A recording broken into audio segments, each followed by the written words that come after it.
The title of the session today is Making Anesthesia Safe and Effective in Uncommon Comorbid Conditions. This is very important because some of them are life-threatening conditions, and if we know how to manage them, the patient is going to survive that difficulty and then get better and go home after the planned surgical procedure is done. With that introduction, so much. And the our guest of the evening from United States is Dr. Henry Rosenberg. Dr. Rosenberg, are you available in the meeting? I am available. I hear you. We are really thrilled and grateful to you for joining us. And as we know you, you are a pioneer in the field of malignant hyperthermia. You're a legendary figure for us. And we look forward to hearing from you about your work towards the end of this program. And would you like to say something about yourself? I'll be grateful. Sure. I was a practicing anesthesiologist and a medical educator here in the United States at several different universities. I was one of the people who founded the Malignant Hyperthermia Association of the United States back in 1981 and have guided a lot of the work that's been done to make people more aware of the syndrome, how to treat it, and what the issues are. It's important to relate that at this point we have progressively moving over to the genetic testing as a way to make the diagnosis of malignant hyperthermia, which has been developed and pioneered in a number of different places. And it is very exciting because it reveals the connections between malignant hyperthermia and other disorders that would be difficult to define without having the genetic basis. So it's my pleasure to participate in this conference. Thank you. Thank you. We're again grateful to you for having been present in this meeting. And before I request Dr. Alok to take over to conduct the proceedings, I would like to request the audience to post their questions or comments in the chat box. We will try to address it at the end of the session. Please stay back till the end. And with that, once again, thanking all the faculty members and the ICA leadership for providing this platform. I request Dr. Alok Samantare to take over and go on with the session. Thank you so much, and we are looking forward to a great show today. Thank you. Thank you, Dr. Thank you, Dr. Muralidhar, sir. So once again, I welcome all the panelists, office bearer of ICA, and today's speaker to this ICA webinar. So we have 4 speakers. In fact, all the 4 speakers are alumni of my college, that is Sri Venkateswara Institute of Medical Science. And they are working in different capacity in various medical colleges at Andhra Pradesh. So I have the pleasure of inviting the first speaker who will be talking on a topic, how do we make the anesthesia safe in a patients who are chronic steroid users.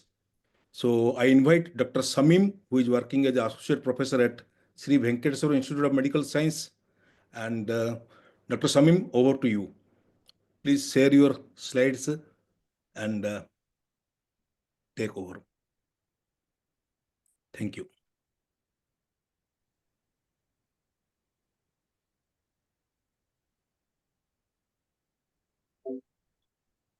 Thank you, sir.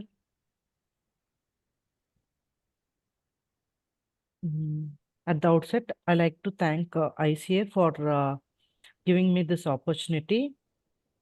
So I hope the slides are visible. Yes, it's visible. Please go ahead. So I'll be speaking on chronic steroid user.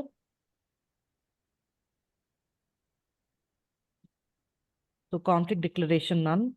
So we'll start off with a clinical case scenario, a 36-year-old woman with systemic lupus erythematosus who is undergoing a hernia repair. She had been on prednisolone 10 mg per day for 6 months and it was reduced to 5 mg per day 1 month ago. So what are the recommendations you make regarding her steroids for surgery. So as everyone is aware, the cortisol production in the body is mediated by a hypothalamo-pituitary adrenal axis.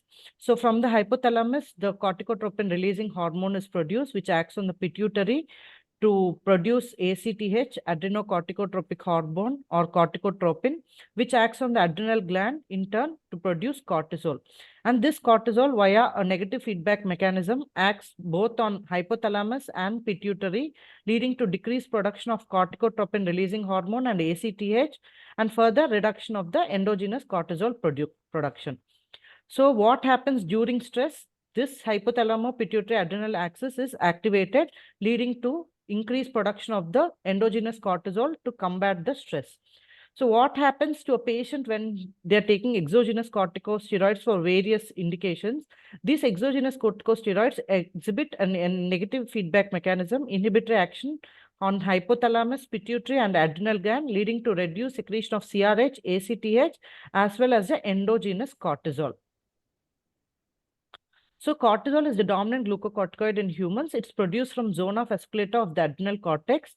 And as we all know, its serum cortisol concentration follows a circadian rhythm, highest about 15 microgram per deciliter, which is around 6 to 9 a.m. in the morning, and least below 2 micrograms per deciliter around 11 p.m. to 1 a.m. So approximately 5 to 10 milligrams per meter square per day of cortisol is produced, which is equivalent to 5 to 7 milligrams of oral prednisolone, equivalent to 20 to 30 milligrams of hydrocortisone.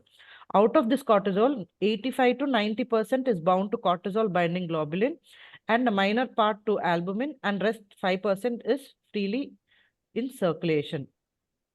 So what happens during the stress response, like physiological and mental stress, like trauma, burns, major surgery, or any high fever? As already mentioned, it activates the HPA axis to increase the endogenous cortisol levels to combat the stress. So in mild stress, around 50 mg of cortisol is released, and in moderate stress, around 75 to 100 mg, whereas in severe stress, 100 to 150 mg of cortisol is released.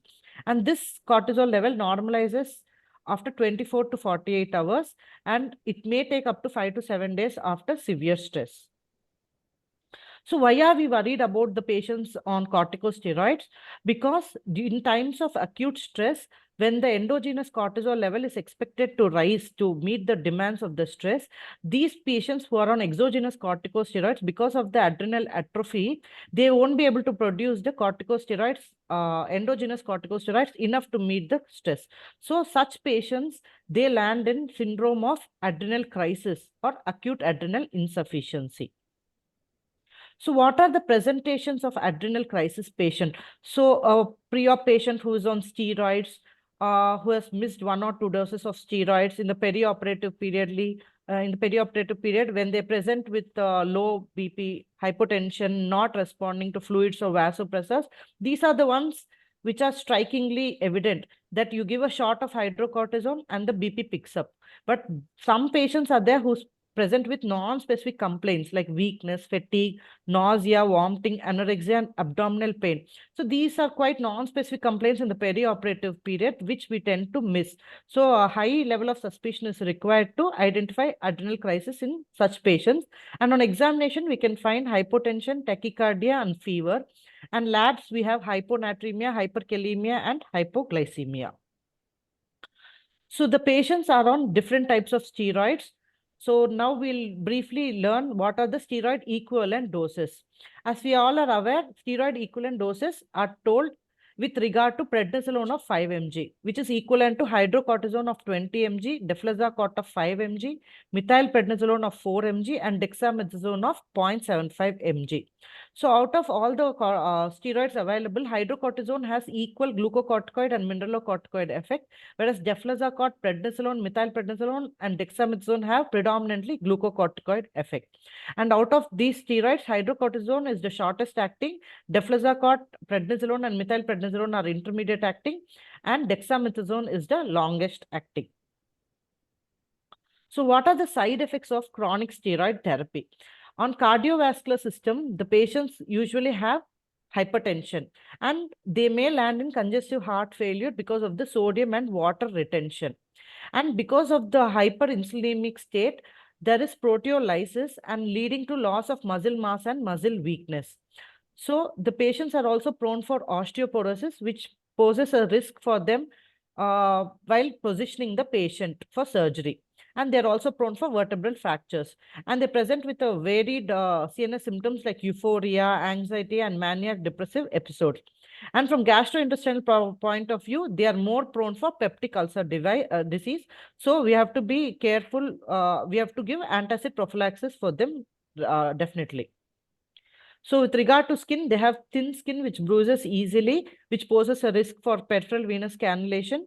And they are prone for hypokalemic metabolic alkalosis and sodium and water retention. And from endocrine point of view, hyperinsulinic state leads to lipogenesis, which causes fat deposition over the face, over the trunk, and leading to the cushingoid moon-like facies and buffalo hump and the truncal obesity. So which patients are at risk for developing this adrenal insufficiency? Both the dose and the duration of steroid is very important. Those patients who are taking prednisolone equivalent of less than 5 mg per day for less than 3 weeks, or prednisolone equivalent of less than 10 mg per day every other day or alternate day, these patients do not have HPA axis suppression. So such patients do not require additional tests to assess the HPA axis, or neither they require additional glucocorticoid supplementation in the perioperative period. We can continue the same dose of glucocorticoids which they are taking. So which patients are at risk? If the daily dosing of prednisolone equivalent is more than the physiological range, like around 20 mg per day, even for 1 week, it has chances of suppressing the HPA axis. In the physiological range, prednisolone equivalent of 5 mg per day, it can cause suppression only if taken for at least 3 to 4 weeks. So in which patients the HPA axis suppression is unknown? This is the patients taking prednisolone equivalent of 5 to 20 mg per day for more than 3 weeks before surgery, who are on inhaled fluticasone more than 750 micrograms per day. It is equivalent to prednisolone of 10 mg per day more than 3 weeks before surgery, who are taking topical steroids more than 2 grams per day for more than 2 weeks, 3 or more intra-articular or spinal glucocorticoid injection within 3 months, and patients with symptoms of adrenal insufficiency or Cushing syndrome. So these are the patients whom we need to test the HPA axis further. So is HPA axis testing needed as a routine? Probably not, because the testing may be expensive and inconvenient. So instead of that, the stress dose of steroids are relatively inexpensive, and there are no clear adverse effects from short-term administration of the perioperative steroids. So the dose of steroid should be tailored according to the severity of the stress, that is the severity of the surgery. So if at all you need to assess the HPA axis, you can go for morning serum cortisol levels. So you can ask the patient to withhold the regular glucocorticoids for 24 hours before giving the test, and 8 a.m. serum cortisol blood can be collected. And if that value is less than 5 micrograms per deciliter, it is suppressed HPA axis, and such patients require additional glucocorticoid coverage, stress dose of glucocorticoids. And if the level is between 5 to 10 microgram per deciliter, we need to go for ACTH stimulation test, which I'll be discussing in the next slide. And if the level is more than 10 microgram per deciliter, that means the patient doesn't have any suppressed HPA axis, and the usual dose of glucocorticoid can be given until the day of surgery, and such patients do not require additional dose of glucocorticoids. So ACTH or cosintropin stimulation test, we give 250 micrograms of intravenous or intramuscular cosintropin, and we collect the blood for cortisol levels at the baseline and within 30 to 60 minutes. And in a non-stress patient, the normal response corresponds to a cortisol value of more than 18 microgram per deciliter at any point of the test. So what is happening with surgery? Normally, endogenous cortisol rises rapidly, 50 mg per day with minor surgery and 75 to 150 milligrams per day with the major surgery. And usually the increase is immediately after anesthesia induction, and it returns to baseline 24 to 48 hours later. So the old school of thought was supplementing supraphysiological doses of steroids to combat the stress. But with the recent school of thought is to try to mimic this physiological response rather than supplementing supraphysiological doses, because it has its own adverse effects. So this is a review article published in Anesthesiology Journal in 2017 by Liu et al. And there is another guidelines from the Royal College of Physicians and Society of Endocrinology UK, published in Anesthesia General in 2020 by Woodcock et al. And these are the latest guidelines from the European Society of Endocrinology and Endocrine Society Joint Clinical Guidelines, which is published in 2024. So all the recommendations put together.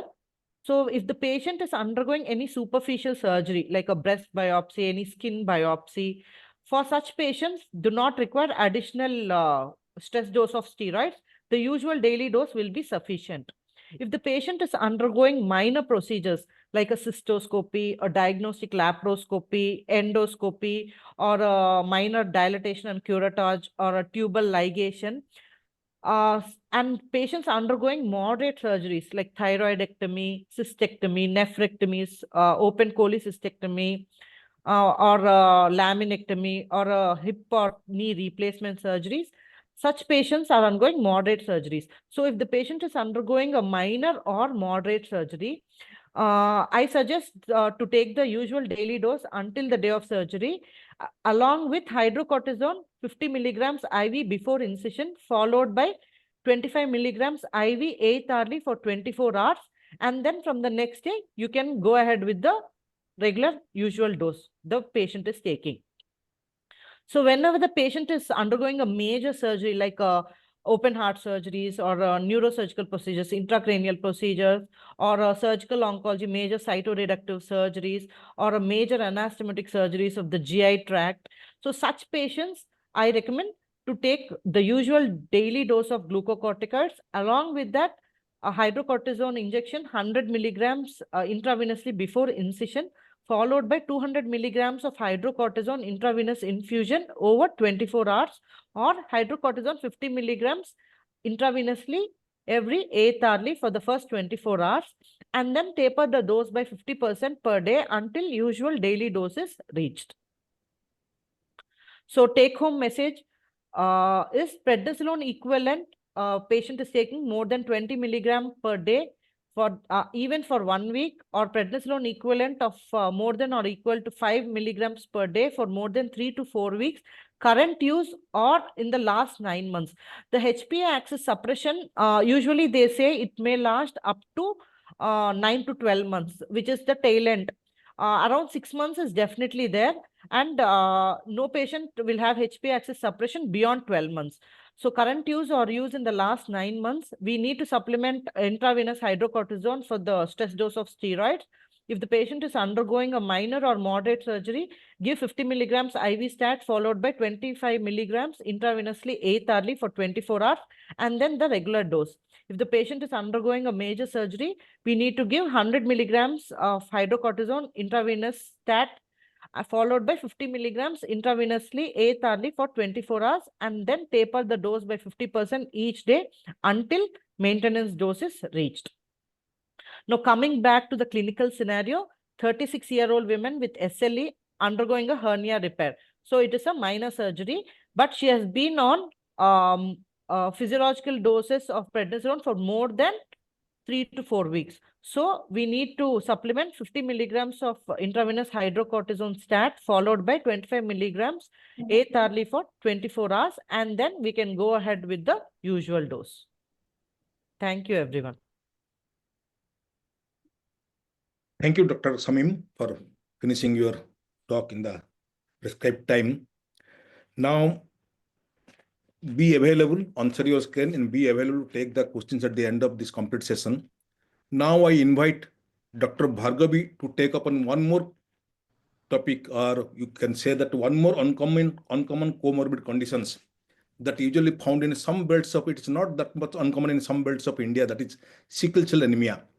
So I request Dr. Bhargavi, who is working as assistant professor at SB Medical College, Tirupati, to take over and throw some light on how do we make the anesthesia safe in sickle cell anemic patients. Hello, sir. Yeah, Dr. Bhargavi, please share your screen.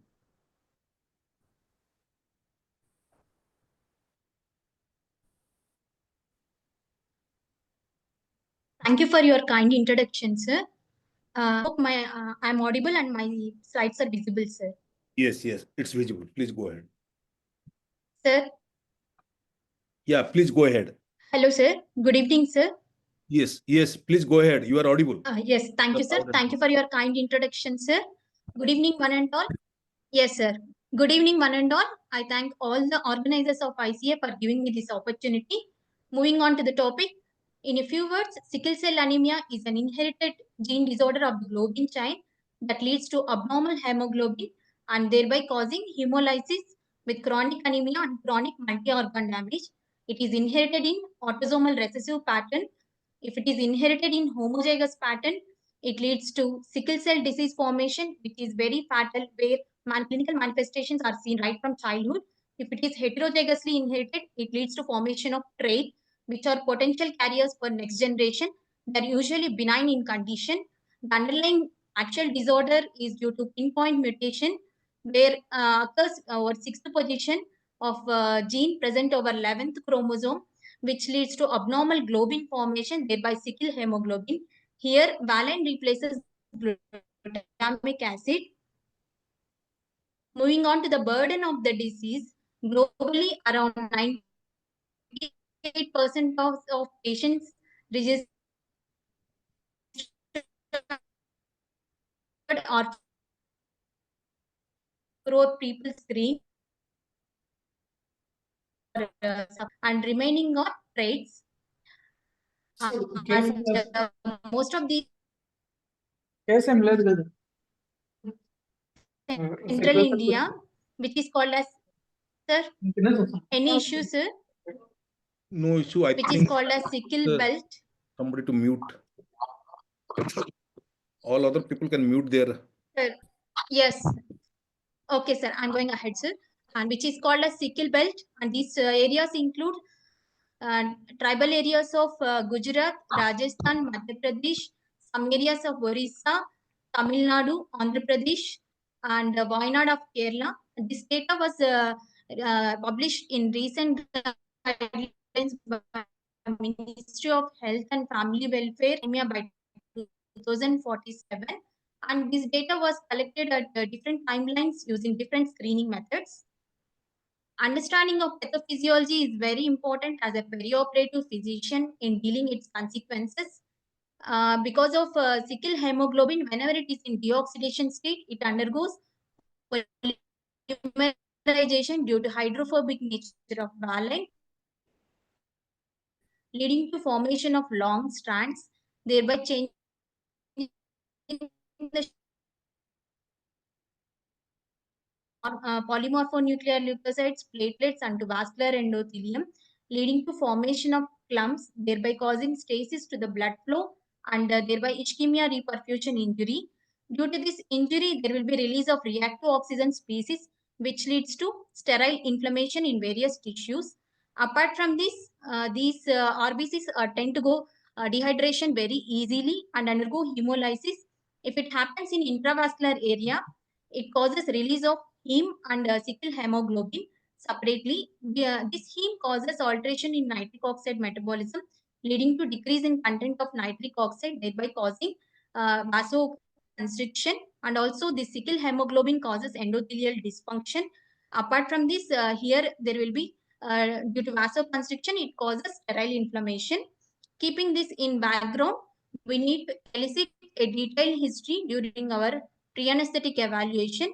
And this is a multi-organ disease, we need to elicit each and every organ in detail. As a anesthetist, we need to focus on certain points, like there may be pain crisis due to ischemic episodes.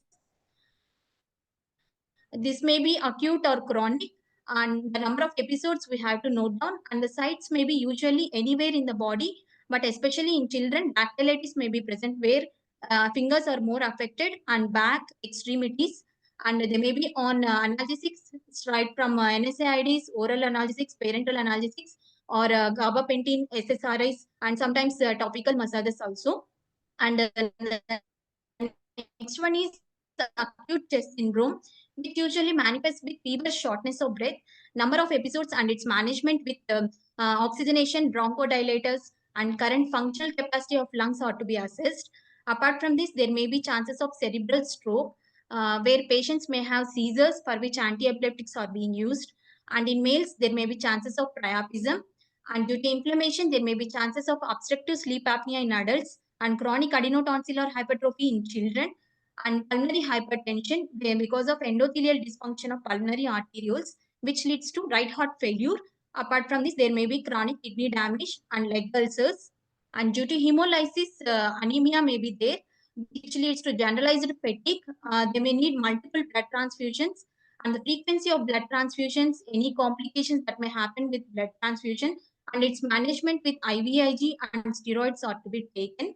And because of this anemia, low output failure may be there, and thereby causing cardiomegaly. And as this hemolysis causes in reticuloendothelial system, it causes damage to spleen, resulting in splenomegaly initially. Later on, functional asplenia or autosplenectomy, thereby leading to more chances of infection. Apart from this, there may be chances of increased direct bilirubin and intrahepatic cholestasis also. This is as per symptoms management. But apart from this, per se disease management, they may be on hydroxyurea, which increases the level of fetal hemoglobin. And other disease-modifying FDA-approved drugs are L-glutamine, sirdanlizumab, oxalter. They will alter other pathophysiological mechanisms, thereby reducing the symptoms. Other newer modalities of treatment are gene therapy, hematopoietic stem cell transplantation. And regarding investigative workup, there is no special consensus. Only thing is, as a anesthetist, we need to assess the functional status of affected organs. And most commonly in children less than 17 years, transcranial Doppler is needed to know cerebral infarcts. And if there is any recent blood transfusion, we need to see RBC antibody levels and fetal hemoglobin levels through electrophoresis. And these are some radiological investigations that I took from a case report showing this picture is showing chest X-ray of acute chest syndrome, where this is a normal chest X-ray on day 1, and within a span of 10 days there are bilateral lung scattering over chest X-ray. And in MRI brain, there are supratentorial and infratentorial brain infarcts. Before selecting anesthetic technique, we need to see merits and demerits of their own. No doubt, general anesthesia is very comfortable for patient and ventilation is in controlled hands. But we need to use more of opioids as a part of multimodal analgesia. There may be difficulty in securing airway and maintaining ventilation. These patients may need post-operative mechanical ventilation, and post-operative pain management needs a special attention. Dr. Bhargavi, Whereas 1 minute, sir. Sir. Dr. Bhargavi, just hold on. Yes, sir. I request everybody to mute their mics, please. Kashish, can you mute all the other mics excepting the speaker and the moderator? Please unmute all the other mics excepting the speaker and Dr. Alok.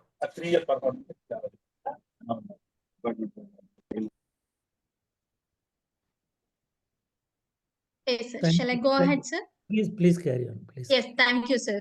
And post-operative pain needs special attention in general anesthesia, whereas excellent post-operative analgesia can be provided with regional anesthesia along with vasodilation of block site. The major drawback may be hypotension, which needs early correction with IV fluids and vasopressors. But anyways, final decision is to be taken depending on the type of surgery, severity of patient comorbidities, physician skills, and patient choice. Going on to perioperative management, a very successful outcome is expected with multidisciplinary approach, where there is a good collaboration between anesthetist, pain team, hematologists, and laboratory people. Here, throughout the perioperative period, triggers for sickling events are to be avoided. Like in preoperative period, prolonged fasting and dehydration are to be avoided. by allowing clear fluids at least up to 2 hours or IV fluids. And in intraoperative period, hypothermia is to be avoided by appropriate monitoring or by giving warm blankets or maintaining ward temperature. And hypoxia, hypercarbia, acidosis are to be avoided. And also hyperosmolar contrast media are to be avoided. Apart from this, in preoperative period, appropriate counseling is to be needed to reduce anxiety levels. And also intravenous access needs a special attention because these patients may be on multiple tricks for multiple blood transfusions or parenteral analgesics injections, and also due to endothelial dysfunction. These patients have to look for central venous catheter, but that should be very temporary because of the risk of thrombosis. And in intraoperative period, meticulous shifting is to be done due to joint pains. Cerebral oxygenation is to be monitored with near infrared spectroscopy, and pain management is to be done throughout the intraoperative period as per the pain crisis management. And orthopedic tourniquet is not controversial. It can be used in view of risk-benefit ratio with utmost precautions. And post-operative period needs careful observation for complications like acute chest syndrome and cerebral infarcts. And they need incentive spirometry to avoid atelectasis. And pain management is to be continued through patient-controlled analgesia or nurse-controlled analgesia. Early thromboprophylaxis is to be started either mechanical or pharmacological with warfarin or low molecular weight heparin. And blood transfusion plays a very key role in the management of these patients. As the American Society of Hematology 2020 guidelines has given a recommendation that decision for preoperative blood transfusion is to be taken depending on genotype, disease severity, baseline total hemoglobin value, risk of surgery, and clinicians should aim for more than 9 grams per deciliter before surgery. And coming to transfusion strategy, British Association of Anesthetists has given a guideline stating that for all genotypes, whoever is going high-risk surgery, like neuro or cardiovascular, whatever may be the baseline hemoglobin value, exchange transfusion is to be done. Where phlebotomy is done on one hand, where removing the sickle hemoglobin, and on the other hand, healthy donor red blood cells to be transfused. And target is to be reached up to HB of 10 grams per deciliter, but not more than 10 to avoid viscosity. Likewise, homozygous sickle cell patients undergoing if low risk surgery like IND or DNC, or medium risk surgeries like laparoscopic procedure with a baseline HB of less than 9 needs simple top-up transfusion. And if their baseline value is more than 9, partial exchange transfusion will be sufficient. If trait is undergoing medium risk surgeries, either partial exchange or simple top-up transfusion will be sufficient with an aim of HB of 10 grams per deciliter.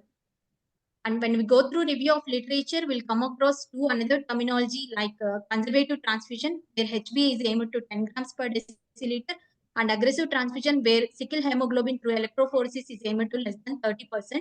A multi-center randomized control trial done revealed that there is no significant difference in reducing post-operative complications with these two strategies.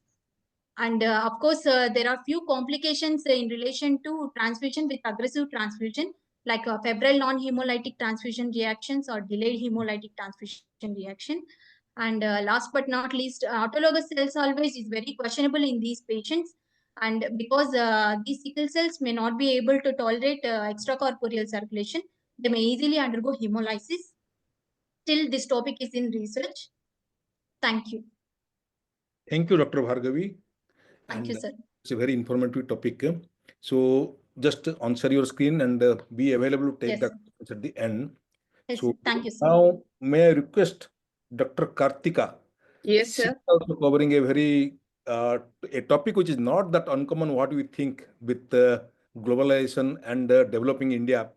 Many a time we see a narcotic abuser in our pre-operative room or the ER room who needs urgent anesthesia or elective anesthesia. So I call upon Dr. Kaarthika, who is working as assistant professor at Gayatri Vidyapit Medical College at Vizag, to throw some light on this. How do she manage this type of cases? Yes, Dr. sir. Kaarthika, please take Sir, over. I'll start, sir. Thank you, sir.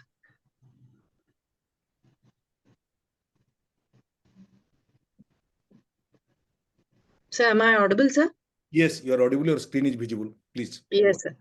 Good evening, one and all. This is Dr. Kaarthika from Gayatri Medical College, Visakhapatnam. I'm working as an assistant professor in this college since 4 years. I'm an ex-alumni of SWIMS, a dear student of Dr. Alok sir. And as we all know that narcotic abuse is not uncommon in this part of the world due to globalization and increased outreach, especially in the adolescent age groups. This is one of the reasons that we perioperative physicians encounter such cases day in and day out nowadays. So now we come to the topic proper. The topic is perioperative care and providing safe anesthesia for narcotic abusers. So my case is a 22-year-old male, a final-year engineering student, originally hailing from Bengaluru, came to the casualty with complaints of abdominal pain, vomiting, and fever, diagnosed clinically and radiologically as acute appendicitis. During history taking, the subject's roommate revealed that he had been abusing cocaine since the past 2 years, but the exact frequency of use was unclear. When interviewed, the subject also admitted to the same. On physical examination, there were multiple intravenous injection marks on both the cubital fossa, suggesting a history of IV drug use also.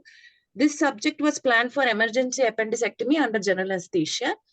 So coming to the magnitude of this problem, there was a survey in 2019 conducted by the Ministry of Social Justice and Empowerment, Government of India, along with AIMS, New Delhi, which revealed that the current users of cocaine are about 10 lakhs with highest cocaine users in the states of Maharashtra, followed by Punjab, Rajasthan, Karnataka states. And sweet and short about the kinetics and dynamics. Cocaine has a rapid and quick absorption through both inhalational and intravenous routes. Its metabolism is through pseudocholinesterase and liver esterases with less than 5% excreted in urine. It has a very short half-life of about 1 hour. And coming to the mechanism of action, it blocks the presynaptic uptake of sympathetic amines like non-adrenaline, dopamine, and serotonin, increasing the sympathetic surge, increasing the adrenergic stimulation at the synapse. The cocaine high, which the patient gets while taking cocaine, is due to increased dopamine in the limbic system and cerebral cortex, causing euphoria. As we also know that cocaine is also a well-known local anesthetic, the local anesthetic action is because of sodium channel blockade. Coming to the concerns with cocaine abusers, there may be anxiety perioperatively, there may be nasal septal ulceration. If the cocaine abuser is taking cocaine through inhalational route, there may be erythemias, hypertension. It can lower the seizure threshold, predisposing to seizures, myocardial ischemia, heart failure, hepatic failure, cerebral edema, pulmonary edema, etc. One interesting concern is in the Western world, it is one of the most common reason for cancellation of an elective surgery. The reason is that generally they go for a positive urine drug screen in a patient with cocaine abuse. And this should not drive you to automatically cancel the elective surgery if the patient does not have any signs of acute intoxication, because an inactive metabolite called benzoyl icogone can persist for up to 20 days after acute intake, while active metabolites get cleared of the plasma within 8 hours. So focus on clinical stability like normal vitals, normal cardiac signs, no neurological signs, rather than a positive urine test before you drive your decision into cancelling an elective case. So coming to the preoperative period, here a multidisciplinary approach with a clinical psychologist counseling helps the anesthesiologist to a great extent. These patients have a high level of anxiety because of the fear of risk of relapse. As these patients are chronic IV drug abusers, they have increased risk of thrombosis of the peripheral veins. So look for a good intravascular access in the preoperative period itself. And if the patient is a cocaine abuser through inhalational routes, there is risk of nasal septal perforation as already mentioned. So look for roomy non-ulcerated nares if you're going for a nasotracheal intubation or nasogastric tube insertion. So also keep in mind that there may be cocaine-induced bronchospasm, which should be kept in mind preoperatively. Look for other comorbid conditions which are very common in IV drug users like endocarditis, abscesses, osteomyelitis, hepatitis, HBsAg, and HIV infections. There may be cocaine-induced thrombocytopenia also. So look at the platelet count in the complete blood picture and look for any erythemias, ST changes, QT interval changes in the ECG. And coming to the intraoperative period, As this cocaine, the issue of cocaine is with the sympathetic surge, take care of the stress response which you get during laryngoscopy and intubation. In that scenario, increase the anesthetic depth or administer some drugs which encounter tachycardia, or administer vasodilators for hypertension such as hydralazine or an NTG infusion, and take care of this myocardial oxygen supply demand mismatch, and take care of the factors which increase the demand also. And be very careful while administering a beta blocker to such patients, as when you administer a beta blocker to encounter tachycardia, there may be an unopposed alpha-adrenergic stimulation which may predispose the patient to a coronary vasospasm. In such scenario, go for an alpha plus beta blocker such as labetalol, or a short-acting beta blocker such as esmolol. So, and some drugs like ondansetron, local anesthetics also have a prolonged risk of increased QT interval. So keep that in mind in a cocaine abuser. As ketamine also increases sympathetic surge, it may potentiate the cardiovascular toxicity of cocaine. So better to avoid ketamine. And the other interesting thing is cocaine and succinylcholine share the same metabolic pathway through plasma cholinesterase. So avoid choline as much as possible. And a reasonable alternative is rocuronium. And keep in mind that cocaine is one of the reasons for drug-induced malignant hyperthermia also. So monitor temperature via temperature probe. So the post-operative period, as we already discussed, most common concern is anxiety regarding the pain intensity and the relapse. So in this regard, preoperatively only give the patient the clarity, the subject the clarity regarding the expected intensity of pain. Informed consent always raises the patient's cooperation with us. So a multidisciplinary approach involving the family members, the anesthesiologist, the addiction specialist, and the counselors for pain and addiction plays a major role in the post-operative period. Initially, go for a non-narcotic or non-opioid analgesic regimen along with patient education and reassurance. Like go for a non-opioid multimodal analgesia with NSAIDs, topical lidocaine patches, capsaicin cream, gabapentinoids, antispasmodics, physical therapy, acupuncture, chiropractic care, etc. And you may prefer a regional anesthesia technique like indwelling catheter also. And only if necessary, go for a strong opioid. And while using opioid, you should not abruptly stop it, taper it slowly and titrate them. If severe pain necessitates opioid use, go for the lowest or equivalent dose like the normal patients for the shortest duration of time. And closely monitor for misuse and relapse behaviors in the post-operative period. So reassure the patient because the patient may have the fear of relapse and pain. And two very, very important points I need to stress is the additional opioid which we give does not increase the risk of relapse. And the regional anesthesia does not mean withdrawal prophylaxis. So initial opioid dosages may be lower or same as in the other patients. And you should remember that whenever you go for an under-treatment of pain, it predisposes to pseudo-addictive behavior and provokes relapse. So increased need of analgesics should be based on the withdrawal symptoms rather than going for a regimen based on opioid tolerance. So when coming to if the surgeon plans for a spinal anesthesia in this case, the concern with spinal anesthesia is the patient may have an anxious combative behavior. So certain verbal de-escalation techniques like maintaining a calm OT environment, showing empathy to the patient, actively listening to the patient issues, actively listening to them, and non-threatening body language helps a lot. And if necessary, you can give a mild sedation with benzodiazepines also. And if a patient also, as we already discussed, cocaine can induce a thrombocytopenia also. If such is a scenario, please correct the platelet count and then go for a regional technique.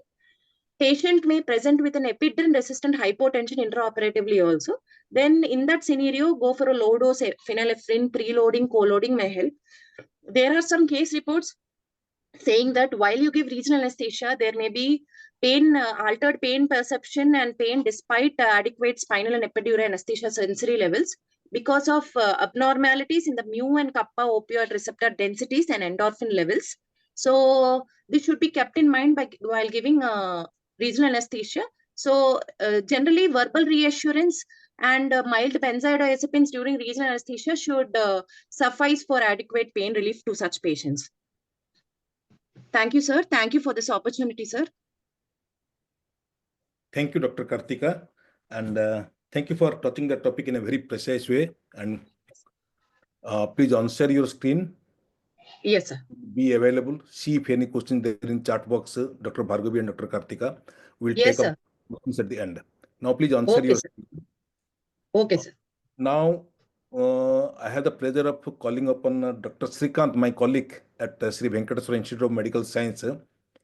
He will be covering not exactly a comorbid condition, but he will be covering a topic not that common in India, but it's a nightmare for every anesthesiologist. Every anesthesiologist think that they should not encounter, and we are least prepared for managing this uncommon condition that we may encounter while anesthetizing our patients. So I once request Dr. Srikanth, who is assistant professor at Sri Venkateswara Institute of Medical Science, to cover a topic on malignant hyperthermia. And I request Dr. Rosenberg to have his special comment at the end of this session on this topic. We are all waiting for that. Dr. Srikanth, over to you. Thank you, sir. Thank you for the introduction. Good evening, all. Today I will be talking about malignant hyperthermia. First of all, my conflict of disclosure is none. What is malignant hyperthermia? It's a malignant hyperthermia is a pharmacogenetic disorder. It manifests as skeletal muscle hypermetabolism and sustained contraction.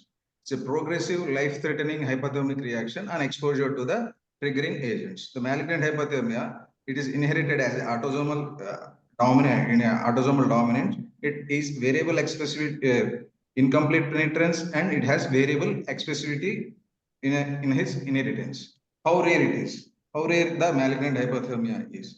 The incidence of malignant hypothermia is 1 in 5,000 to 50,000 in anesthetic administrations. In the table, we can see the reported cases of malignant hypothermia since 2007.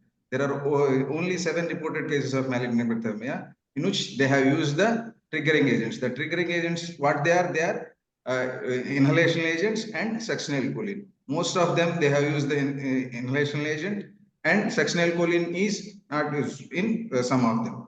And the usage of the treatment for the definitive treatment for dantrolene in malignant hypothermia is only 1 incidence. Out of the 7 case reports, only 1 patient succumbed, and they have diagnosed the malignant hypothermia based on the clinical grading score given by Larax. And see the spectrum of malignant hypothermia. Spectrum of malignant hypothermia, it is a classical which has a severe metabolic severe form of malignant hypothermia with muscle breakdown and muscle rigidity and moderate features of malignant hypothermia. It is also having muscle rigidity and hypermetabolism, and the malignant hypothermia might have been diagnosed in this case. Mild features, it has general masseter muscle rigidity and some amount of biochemical investigations that are positive towards malignant hyperthermia. And how to suspect a malignant hypothermia when a patient comes to the PSC room? This can be suspected in a patient with a clinical history of myopathy, or the patients who give the problematic history during their previous anesthetic exposure, and the problematic history of the patient's first degree relative in the previous anesthetic exposures. Some kind of myopathies like central core disease, multi-mini core diseases, and King-Denborough's syndromes. These are the some myopathies that are associated with malignant hyperthermia. And how do we prepare the patient when we suspect the patient that he is susceptible for malignant hyperthermia? We have to counsel the patients and the relatives about the possible risks of developing malignant hyperthermia, and we will try to avoid the triggering agents like inhalation agents and succinyl choline in these patients. And how we will prepare the OT? That means for in case we have to, preferably we can give the regional anesthesia in these patients. If that is not possible, we have to give the general anesthesia to the patients. We should have a clean anesthetic workstation, which is not practically possible in all scenarios. Then if the existing workstation, what we can do? The existing workstation, what we can do is we can remove the vaporizer that's already having, and we have to change the breathing circuits and soda lime canisters. And we have to flush the circuits of oxygen and air with maximum flow rates. specific for workstations that are made available by the manufacturers. And use of activated charcoal filters in the both inspiratory and expiratory limbs. It decreases the concentrations of inhalation anesthetics that are already present in the used workstations to less than 5 ppm, which in turn decreases the risk of developing malignant hyperthermia in that susceptible individuals. And see how do you develop the malignant hyperthermia?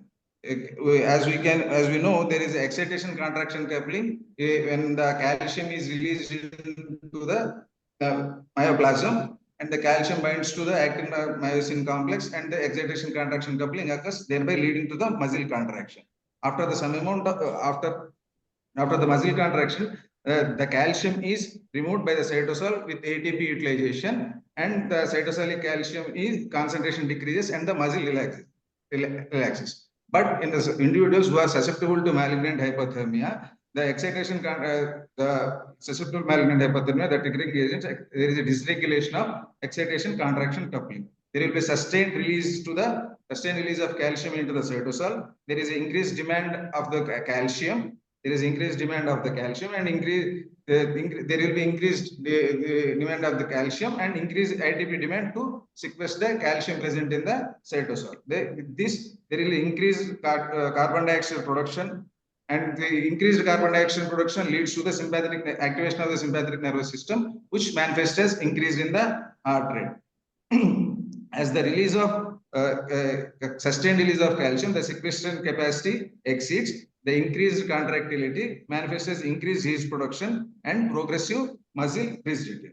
And further, there is a demand, oxygen demand exceeds the supply, and there will be a anaerobic metabolism leading to the production of increased lactates.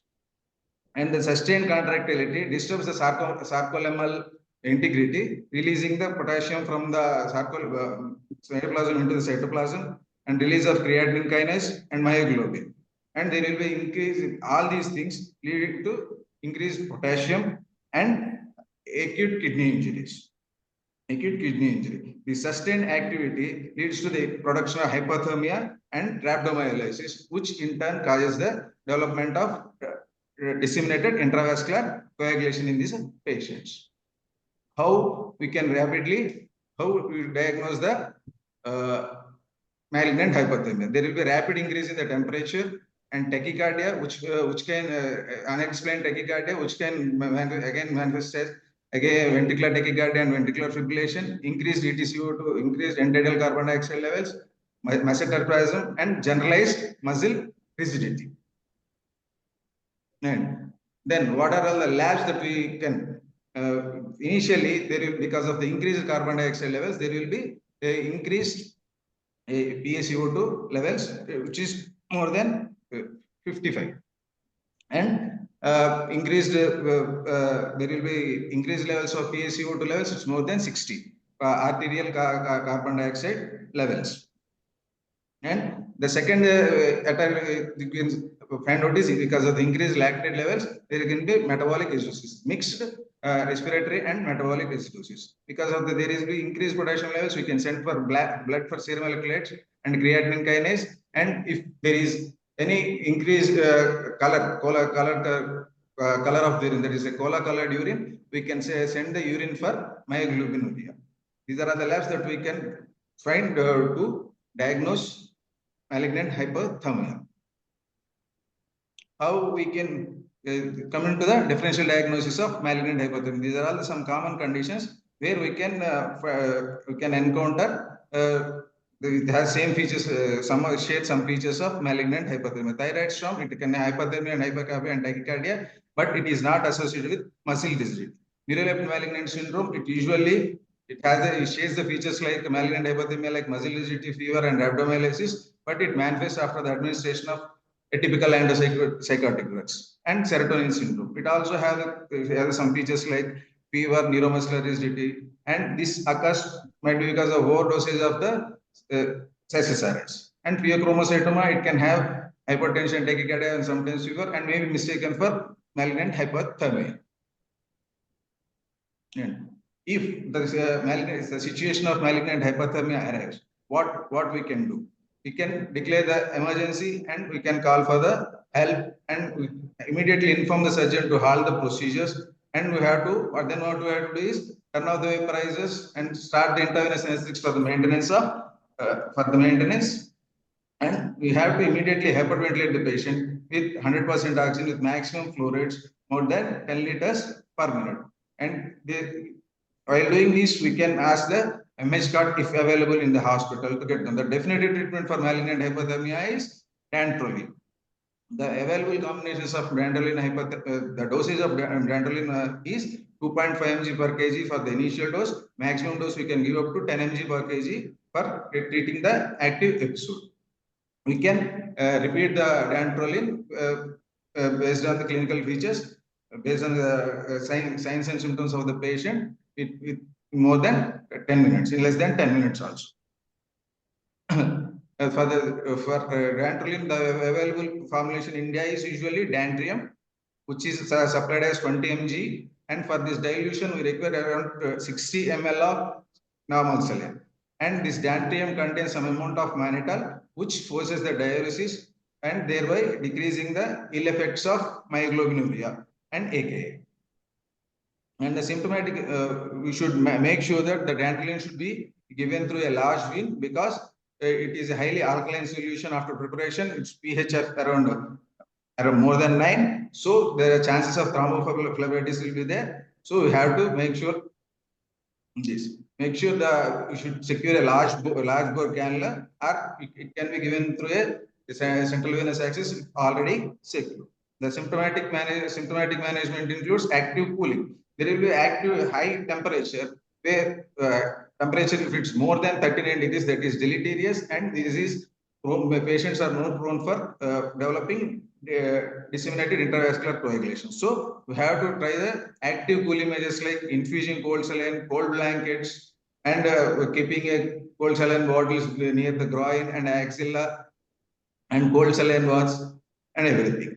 And adequate hydration because to prevent the acute kidney injury and myoglobinuria, to wash out the myoglobinuria.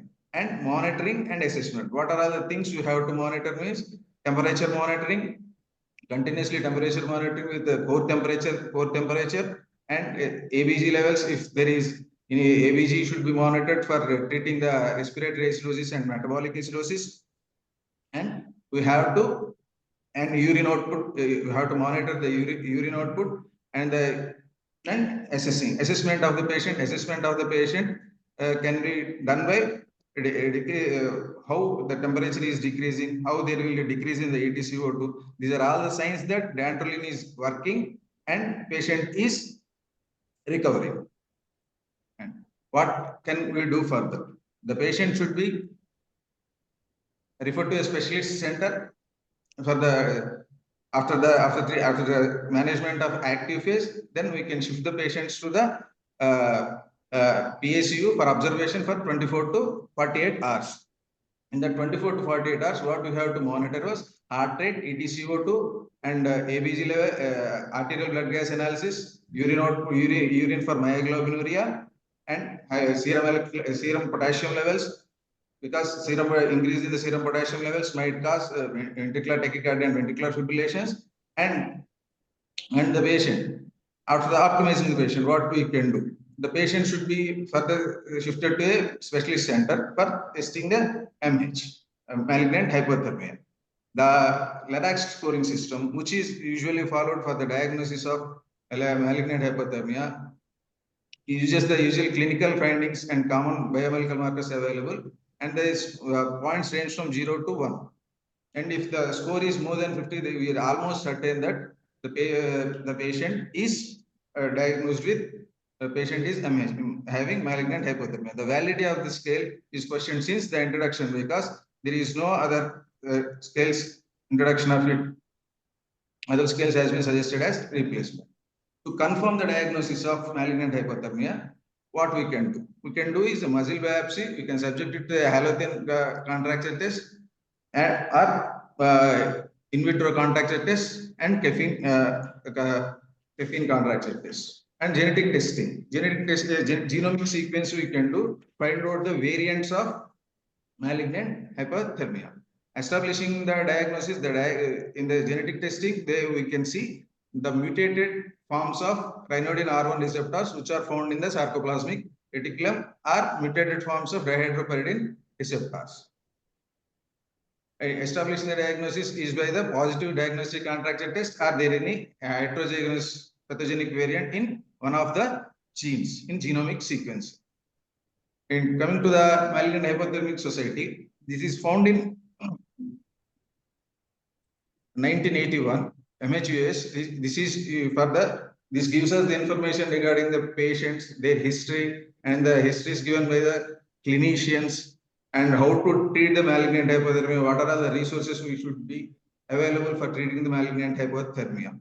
And it maintains the NMHA is North American Malignant Hypothermia Registry. It is merged with the Malignant Hypothermia Association of US in 1995. It maintains the registry of the patients and clinicians who have seen the patients and treated the patients with malignant hypothermia.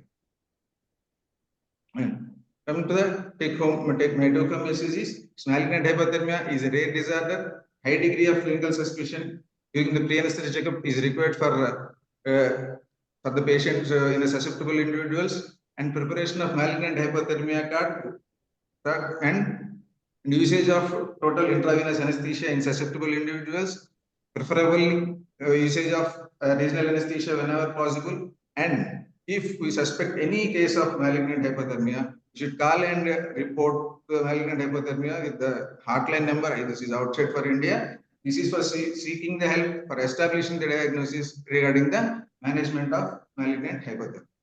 Thank you. Thank you, one and all. Thank you, Dr. Srikanth, for covering such a rare topic which we have not seen this problem yet. Now, please answer your screen. Now, the topic is open for discussion by the panelists. Before that, there are a few questions in the chat box. I think the first question is for Dr. Shameem, who spoke on chronic steroid therapy. Yes, sir. So, I think the first question is regarding steroid replacement. This is by Dr. Surishetty Srinivas from SB Medical College. He happens to be also president of ICA. So regarding steroid replacement on chronic steroid for pregnant patients, any chance of any dose changes you suggest for normal delivery or cesarean section? Yes, sir.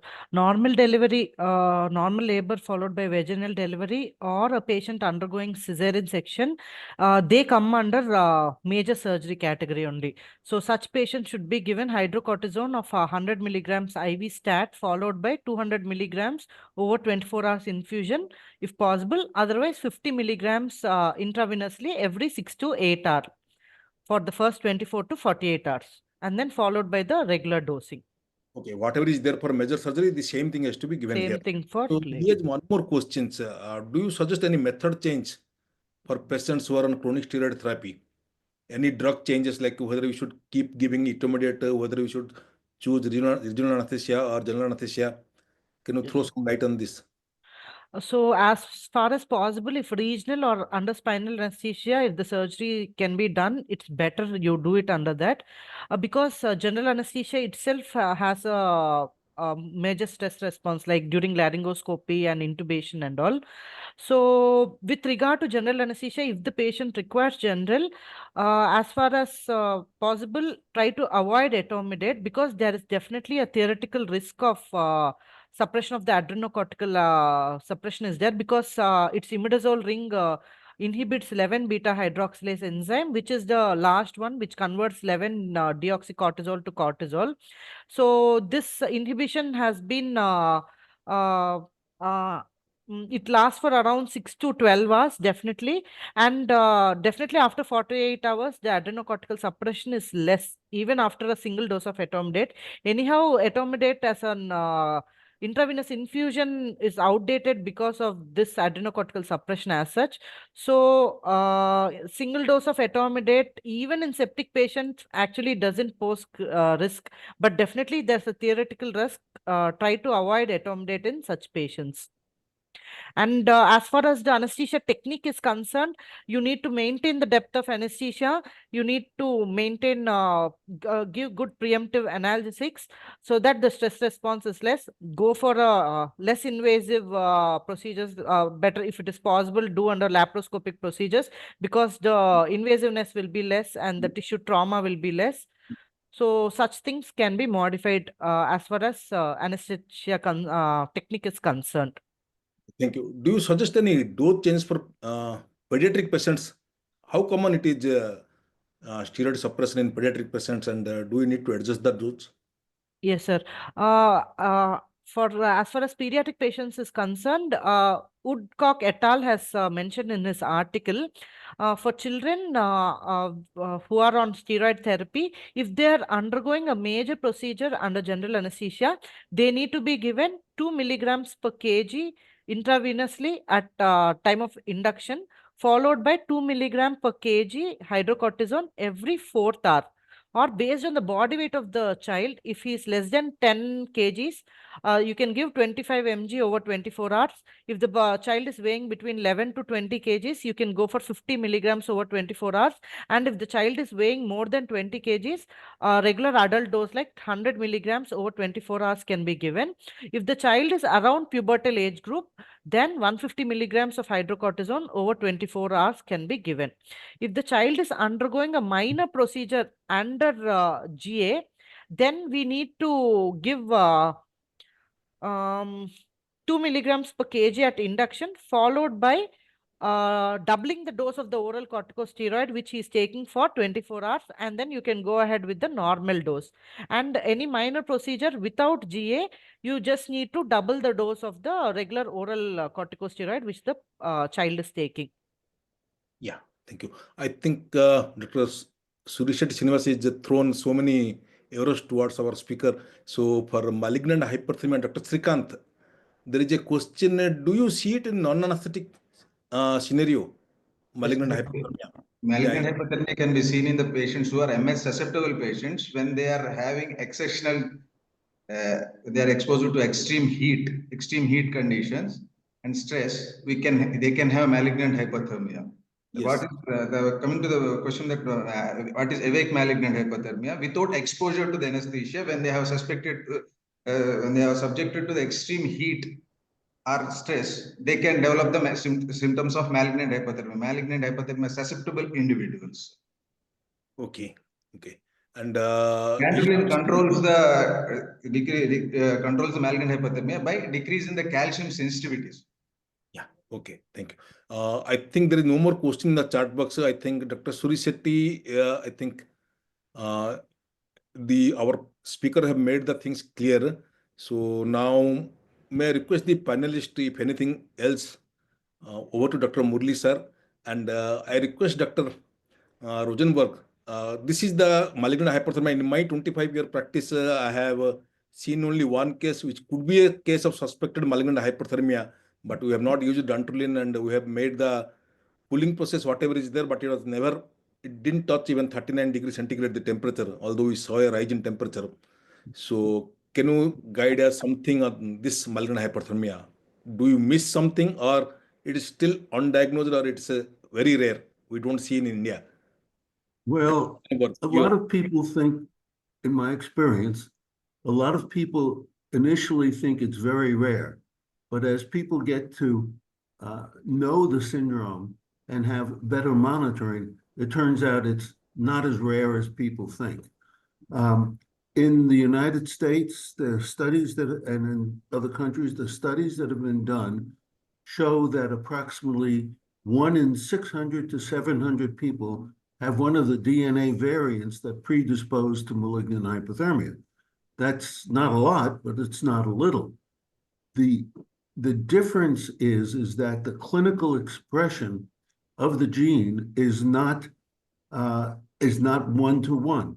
The incidence of malignant hyperthermia as a clinical disorder is approximately about 1 in 100,000 anesthetics. It's not that common, but it depends on how many anesthetics you do in the country. So the the incidence based on the genetics is a function of the penetrance of the gene, which we don't understand completely, nor do we have a good handle on the differences in the distribution of the gene that contributes to malignant hyperthermia in different countries. Like there are many different disorders that are more frequent in some areas of the world than others based on the genetic patterns. So for example, with a disorder such as cystic fibrosis, there is a difference based on the origin of the people, where they come from. And so it's less common in different areas of the world. We don't know that as much about malignant hyperthermia because it's not been studied all over. The other point I want to make is that there are three major organizations involved in the study of malignant hyperthermia. The one in the United States is the Malignant Hyperthermia Association of the US, but there is a European Malignant Hyperthermia Association, EMHG, which does a lot of studies and has contributed greatly to the understanding of malignant hyperthermia. So in looking for information about the disorder, don't forget the European MH group, which was also started in about 1981 and 1982.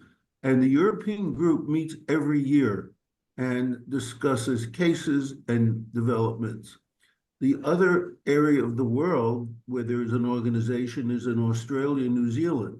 There's an Australia, New Zealand Malignant Hyperthermia Association, and they've done a lot of work on the syndrome. Now, one of the most important parts of this whole disorder is the ability to treat with dantrolene. It's been shown very clearly that if you don't have dantrolene, the mortality from malignant hyperthermia is over 50%. This past year in anesthesiology, there was a report from China and documented the absence of dantrolene in certain areas of China with a mortality of over 50%. Now, I don't believe that you have dantrolene in India, but there was a case report not too long ago about a death of a 25-year-old young man because they didn't have dantrolene. So this is something that is very important. I realize there's an expense issue that is a function of having dantrolene, but it's a big issue of how you have dantrolene. And we recommend in the United States that any place that provides anesthesia have an adequate dose of dantrolene immediately available. The accreditation body for hospitals has a protocol that must be met for doing simulation training for malignant hyperthermia and having dantrolene available. And with dantrolene, the mortality from MH is approximately 9%. It's a big difference. Now, fortunately, there aren't that many cases. In the United States, there's maybe 400 or 500 cases of MH. Now, even there, 9 or 10% is a significant number of people. So that's important. The other major development in the understanding and the management of malignant hyperthermia is moving away from the muscle biopsy contracture test, which was developed in the 1970s, and moving into genetic testing. And both in the European MH group and in the United States, there have been studies that have shown the prevalence of these genes and the accuracy of using genetic testing to determine susceptibility. It's not 100%, but it's like 80%, which is much better than the contracture test, which doesn't involve a muscle biopsy. It's a blood test or a saliva test. And given the level of sophistication in India, it's very possible to develop genetic testing for malignant hyperthermia. Now, it's not something you'll do prior to anesthesia and surgery on everybody, but where there's a suspicion that there might be, such as someone in the family who died unexpectedly during anesthesia, that would be an indication to do genetic testing. Now, this is something that's just being, introduced over the past 2 years, or in that vicinity, 2 to 3 years. So it's not completely understood, but, in terms of the sophistication of technology and science in India, it should be very possible to develop the whole exome sequencing and for testing people to their susceptibility to malignant hyperthermia. One of the other issues that has become more prominent is people who have malignant hyperthermia susceptibility developing exertional heat stroke. There's a whole syndrome that's related to exertional heat illness, such as heat stroke and other manifestations of exercise and heat. And those, there is a percentage of those people who develop that who have the underlying genetic trait presenting as malignant hyperthermia. Not terribly common because anesthesia is a more potent trigger for malignant hyperthermia than exertional heat illness, but 30 to 40% of people who develop exertional heat illness and heat stroke have an underlying malignant hyperthermia mutation or variant. This is not well developed in the understanding in general, but the studies are there that showed that relationship. So it's something that needs some more consideration of how to employ genetic testing to determine MH susceptibility, not only in the patient, but in the family, because it's an autosomal dominant. And so the protocol is, as we've outlined, the protocol is that if you have a person who has an MH episode, that you not only test the patient, but you test the relatives as well. And it's, just a distribution according to how a dominant case is distributed. So we're kind of at a new era in the understanding of this disorder. There's in this month's journal, which is called The Monitor, which is produced by the American Society of Anesthesiologists, we have 5 articles on malignant hyperthermia and the genetics of malignant hyperthermia and what the proper course of action is when you detect it for one reason or another. But with the greater availability of genetic testing, more people are getting genetic testing, not only for malignant hyperthermia, but for other disorders. It's making a major change in how people are evaluating patients with unusual presentations. Genetic testing is being used more and more. Classically, genetic testing has been applied primarily to oncology patients or neurology patients or cardiology patients.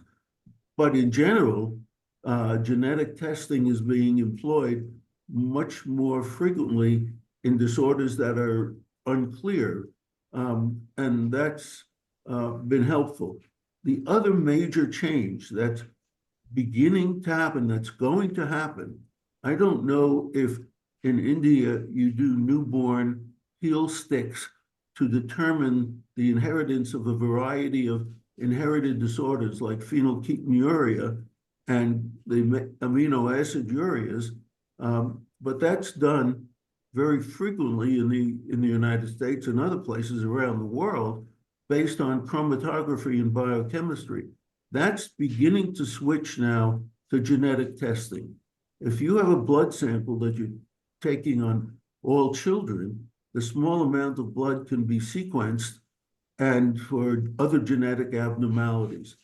It's just beginning to be introduced around the world because in most countries, newborn screening for these inherited disorders is common, and those disorders involving the amino acids can be treated with changes in diet, which is remarkable.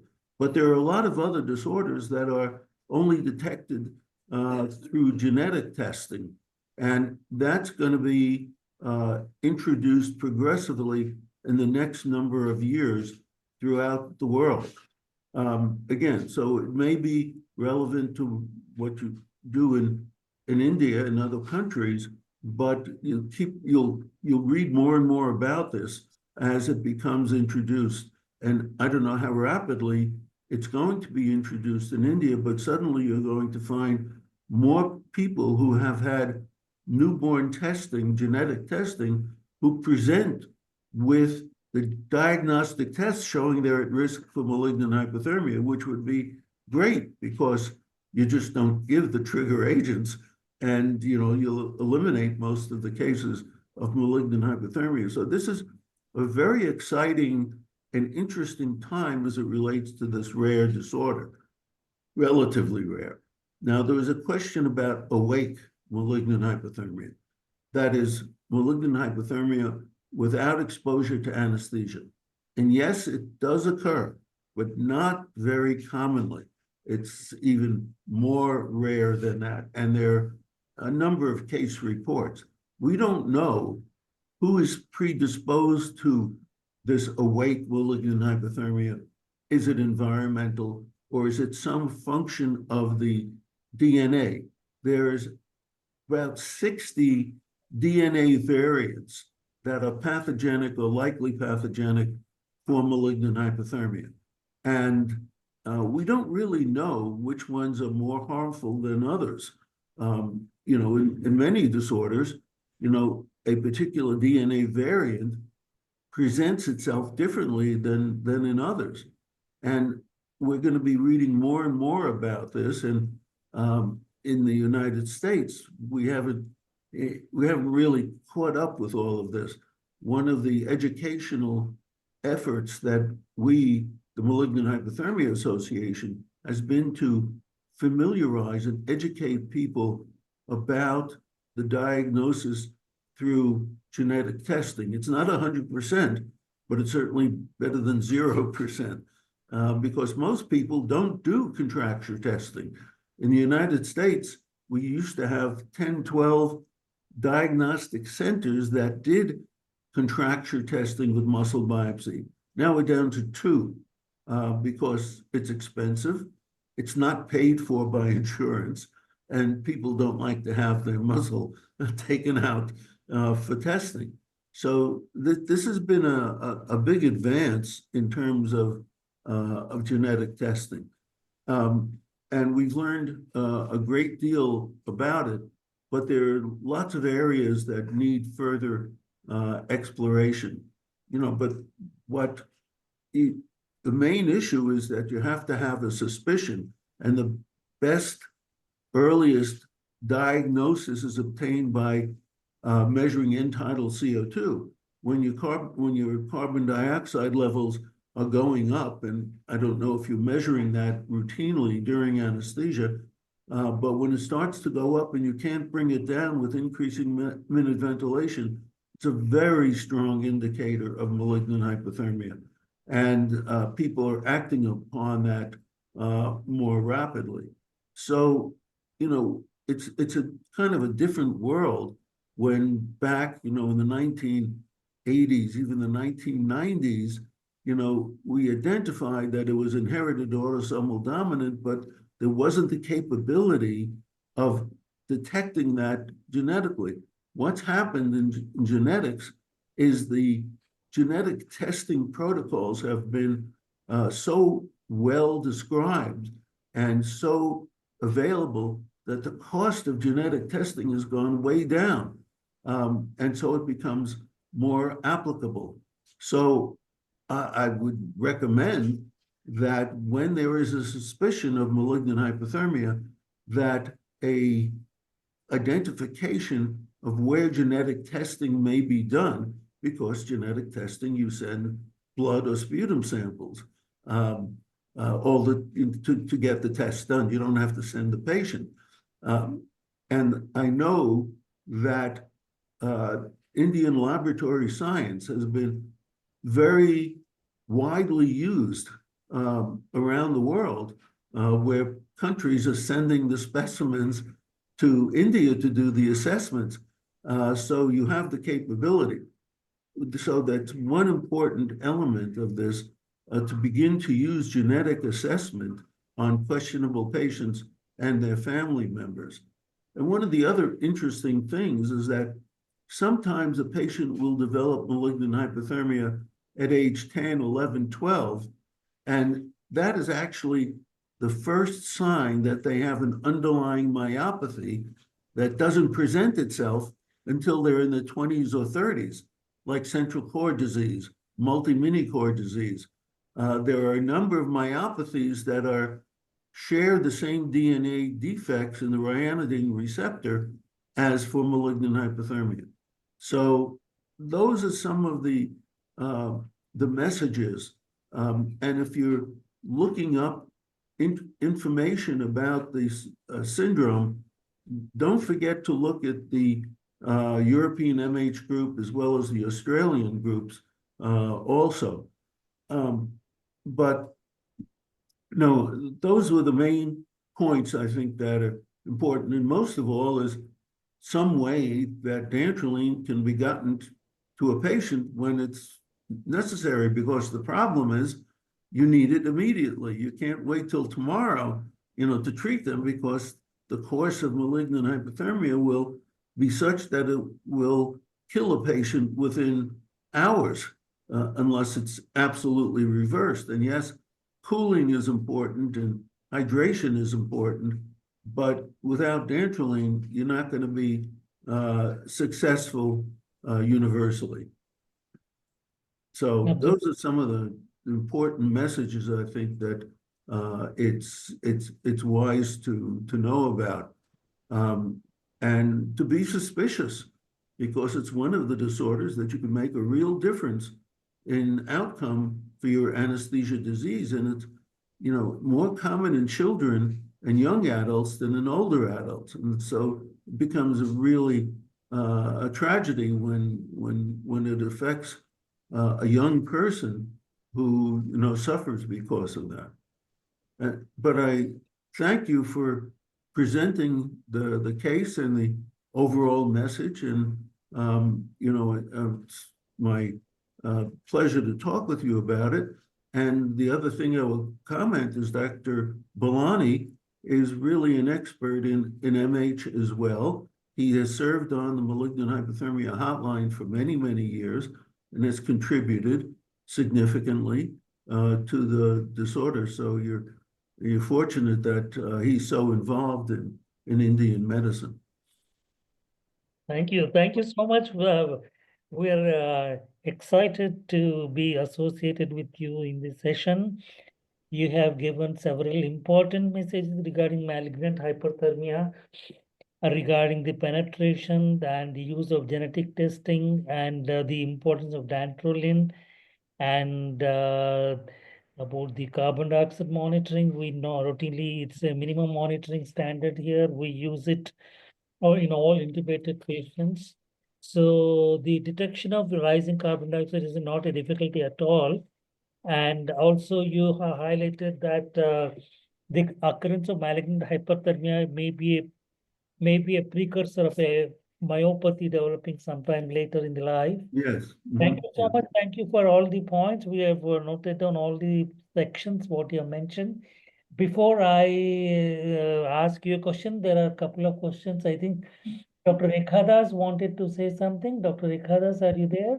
Yes, sir. It is not about malignant hyperthermia. Has been very clear now, with very wisely spoken by Dr. Henry, and is a father of malignant hyperthermia. And it is a great pleasure Yes. sharing this platform with him. It was really eye-opening on regard so many things that he has talked about. But my question is for yes, sir. So, but my question is to Dr. Shameem. I would just like to ask you, if suppose somebody, a chronic asthmatic patient who is in a budesonide inhaler, around 200 microgram per actuation. We have no clue how many times they take this inhaler, and they come for an emergency surgery like a laparotomy. So would you consider them as a major surgery, and you take up and you give them steroid as per that, or would you consider something else regarding that? Madam, in my presentation, I've shared about fluticasone, madam. Many articles they have told about fluticasone usage of more than 750 micrograms per day. It's equivalent to 10 micrograms of prednisolone use. So I think we have to do further research. I think there are some places where they've given budesonide also, but most of the articles are mentioning fluticasone. So I think a single dose of steroid perioperatively, it doesn't actually cause that much adverse effects rather than losing the patient landing up in adrenal insufficiency. That is what my personal opinion is.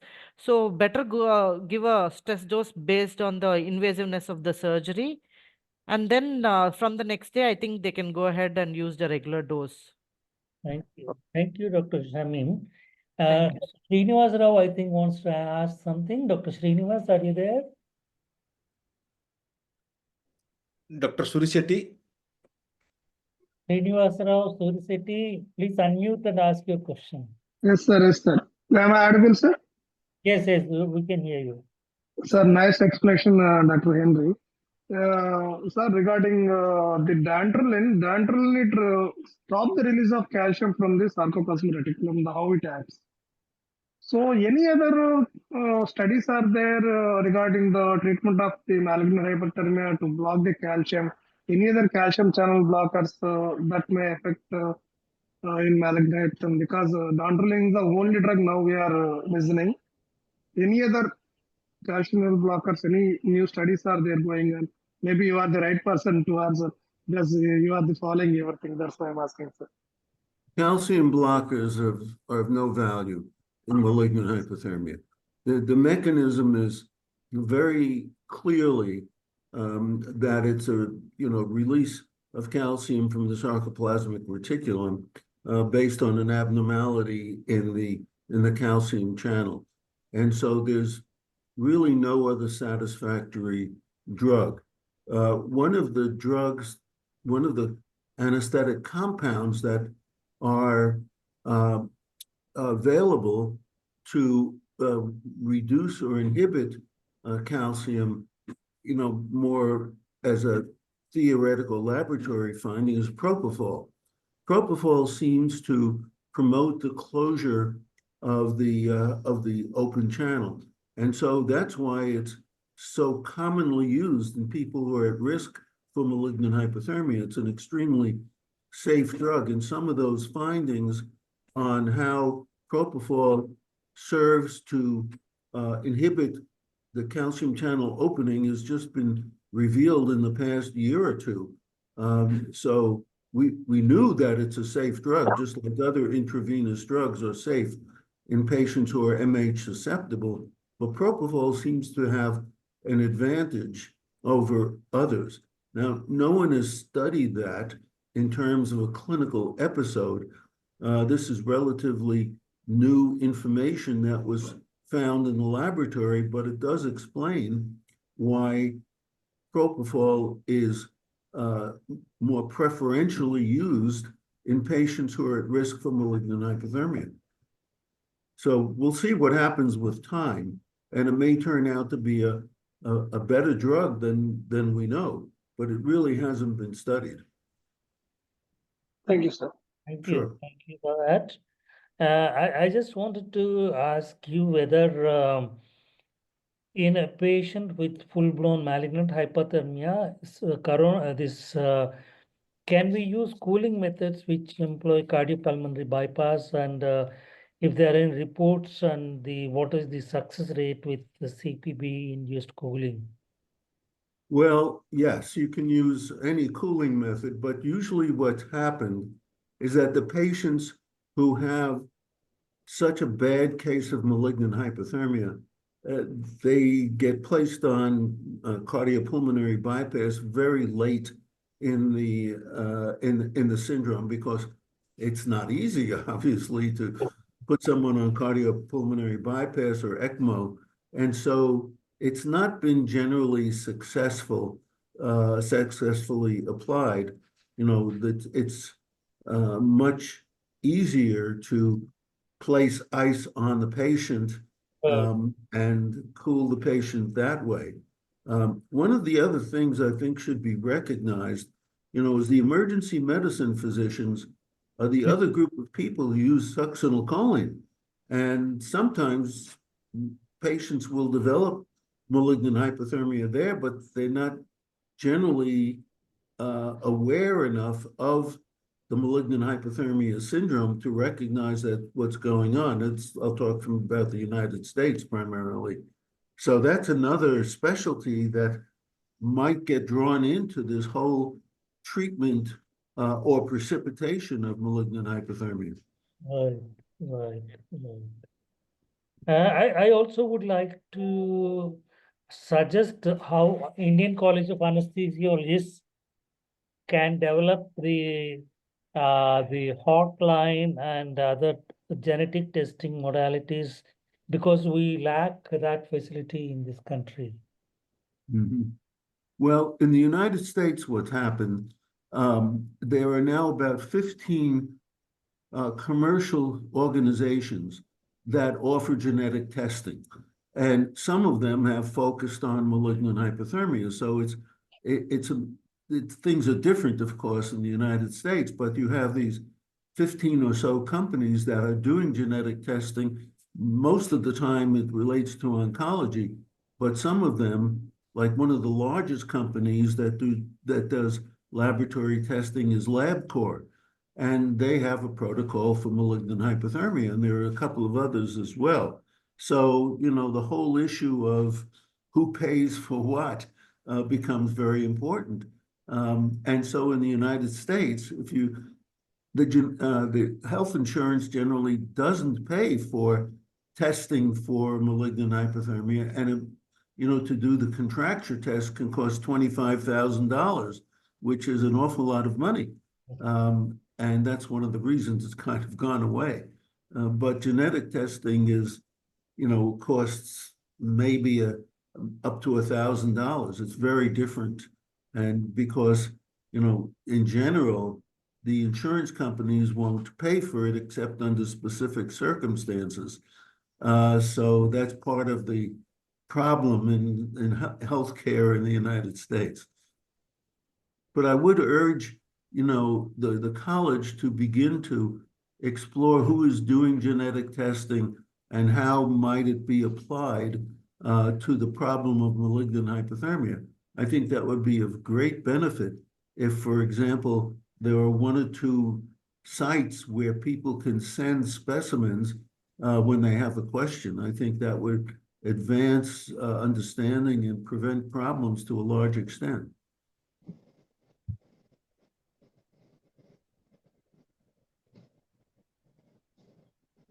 I think I Dr. think just want to say something. Dr. Kaarthika?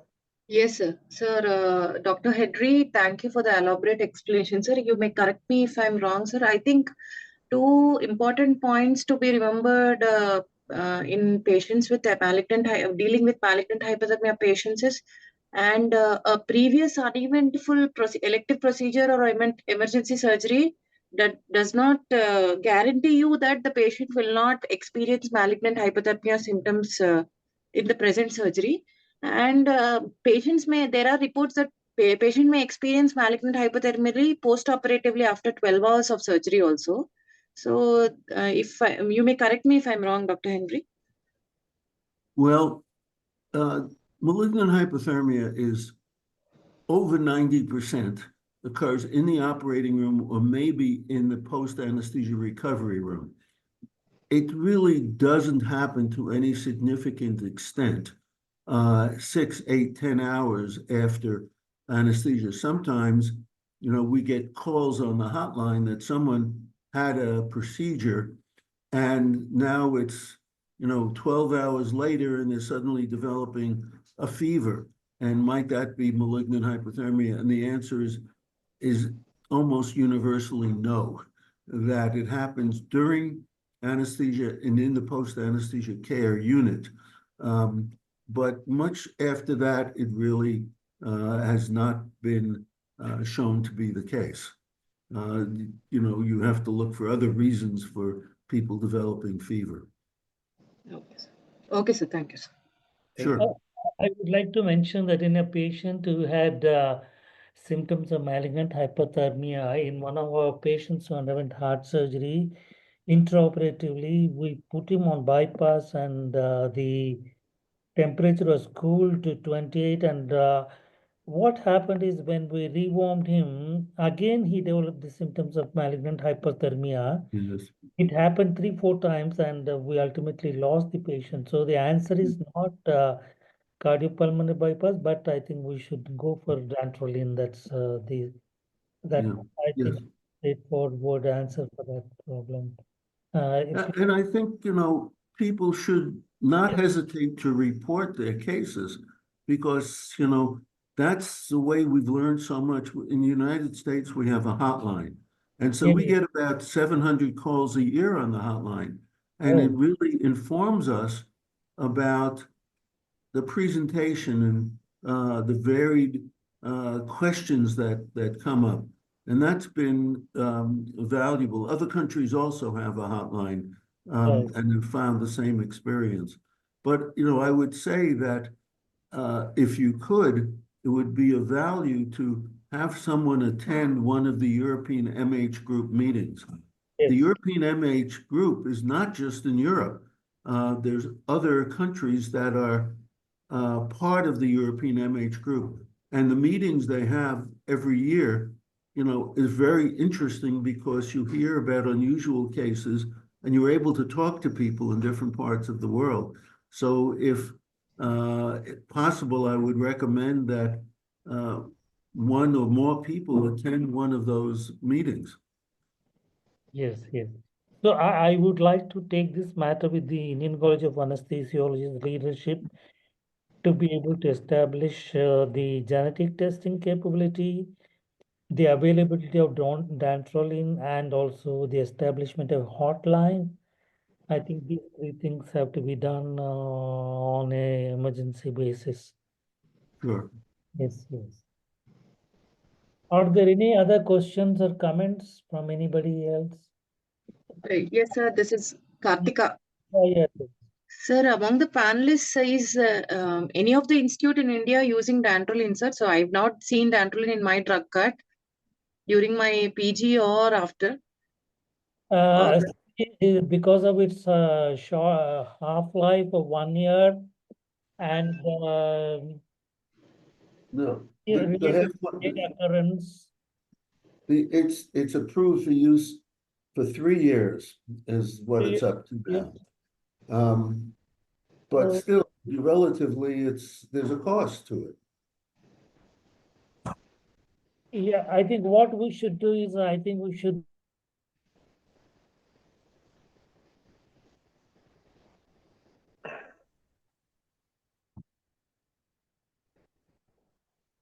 Well, it looks like the audio disappeared. Hello. Murugesan, you can talk. Yeah. Good evening, Dr. Henry Rosenberg. It is nice to see you after 13 years later now. It's nice having sharing a session with you. And I think you remember us coming there to the Washington, D.C. for the American Society of Anesthesiology annual meeting, and we presented a case of malignant hyperthermia. Yes. How we struggled to revive the patient without a dantrolene. With our Dr. Kumar Belani's help, we sent the blood sample for genetic study in Philadelphia with Dr. Barbara there.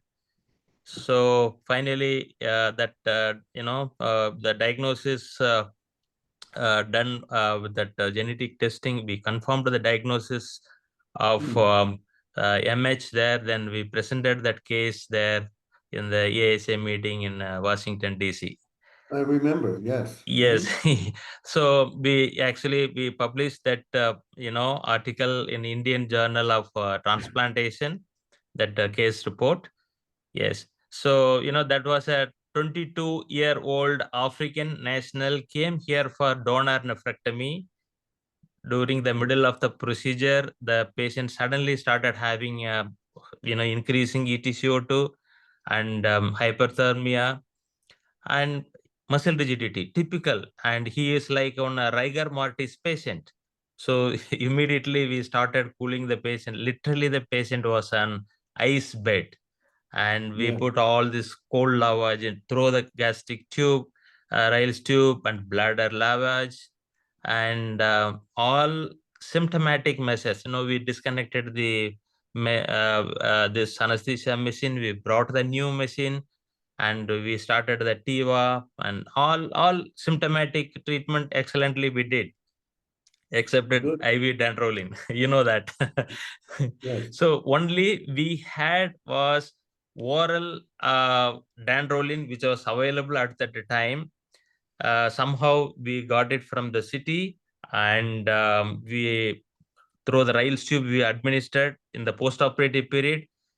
But that patient showed some signs of improvement after with this symptomatic treatment. So finally it's by God's grace the patient went home. He was suffering a lot with this muscle necrosis and all this transient renal shutdown and DIC and all that, but he recovered with all this. Somehow we pulled him out. That's fantastic. One interesting thing is that when they were first developing the muscle biopsy contracture test, it was noted that by one lab, they found that they couldn't produce the contracture with the muscle in the muscle bath, but another lab could, and that's because the temperature of the bath in the one lab was 23 degrees and the other was at 37 degrees. So that does play a significant role as well, but it's different when it's the whole body to cool, the whole body, superficially. It takes time and it'll penetrate. Yes. So now we started doing this DNA genomic study and identifying the MH in our center itself. We have our genetic specialist who started doing this one along with other onco cases. Recently also, we just had one small baby with a suspected MH. I sent the blood sample there, but he said it is not a typical trait of MH. That the baby went home, the baby showed some signs of elevating EtCO2. There was a transient hyperthermia, but it's not a very typical case of thing. But we recommended, to test all the other family members also if there is any other possibilities of susceptibility of MH is there in that family. So that we started doing, yes. The issue of testing is that there have been about 300 DNA variants linked to malignant hyperthermia, but there's only about 50 or 60 that have been shown to be pathogenic or likely pathogenic. Yes. So there's a lot of DNA variants that are unclear. Nevertheless, just looking for those 50 or 60 variants, you'll find them in over 80% of people who have a positive muscle biopsy contracture test. So we're still in the process of working this out, but it's much further along than it has been, in the past 4 to 5 years. Yes. Thank you all. Thank you very much, sir. Thank you for your kind advice. Thank you, Dr. All the panelists, office bearer, and the speaker. So I thank all of you for making it such a wonderful session. I think all the queries in the chat box is clear, and with permission from all and the office bearer and Dean Academics of ICA, I would like to conclude this session, and still we will be meeting in our chat group And if any other further doubts, that can be cleared in the chat group later on.